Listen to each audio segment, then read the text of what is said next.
What's it going to be like when Jesus comes to take his church in the rapture?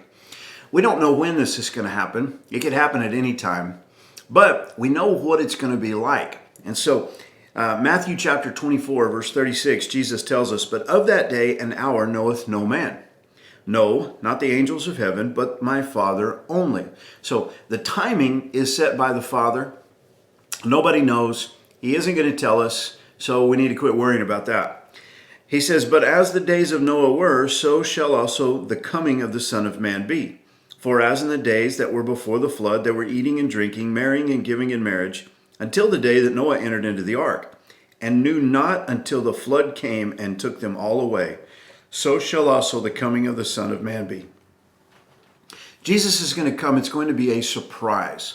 There's not going to be accompanying signs, and there's not going to be this great worldwide expectation. Now that's very different than the second coming, because the second coming of Jesus, which will happen 7 years after the rapture, everybody in the world's going to know he's coming. There's going to be signs in the sun and the moon and the stars. There's going to be all these cataclysmic events that are taking place on the earth. People are going to be crawling in the rocks and the caves and hiding themselves from the wrath of the Lamb. Okay, so you can see very different situations.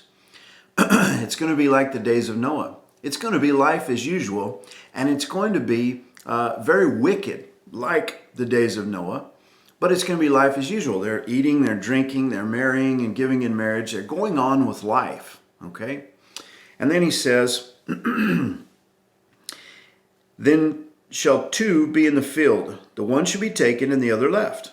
Two women shall be grinding at the mill. The one shall be taken and the other left." So there's the rapture of the church. It's going to happen. It's going to happen like that, and it's going to be with business as usual. They're at the field. They're grinding at the mill. They're working. They're going through life. They're doing the things that are normal.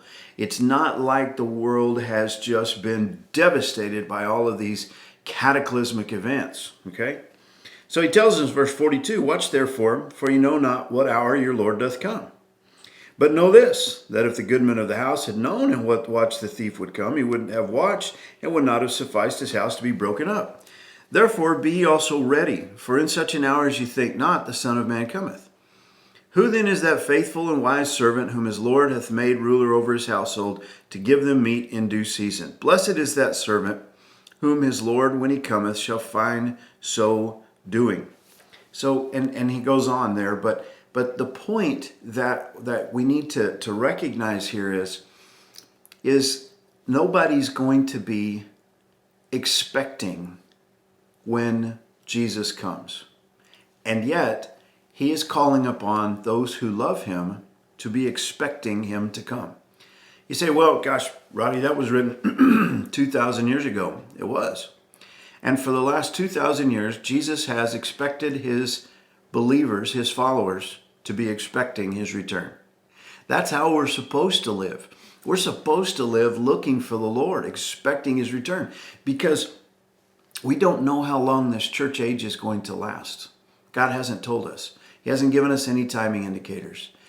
What we are supposed to do is to be like men who their Lord has gone away on a journey and they're expecting his return, but they're not sure exactly when that's going to be.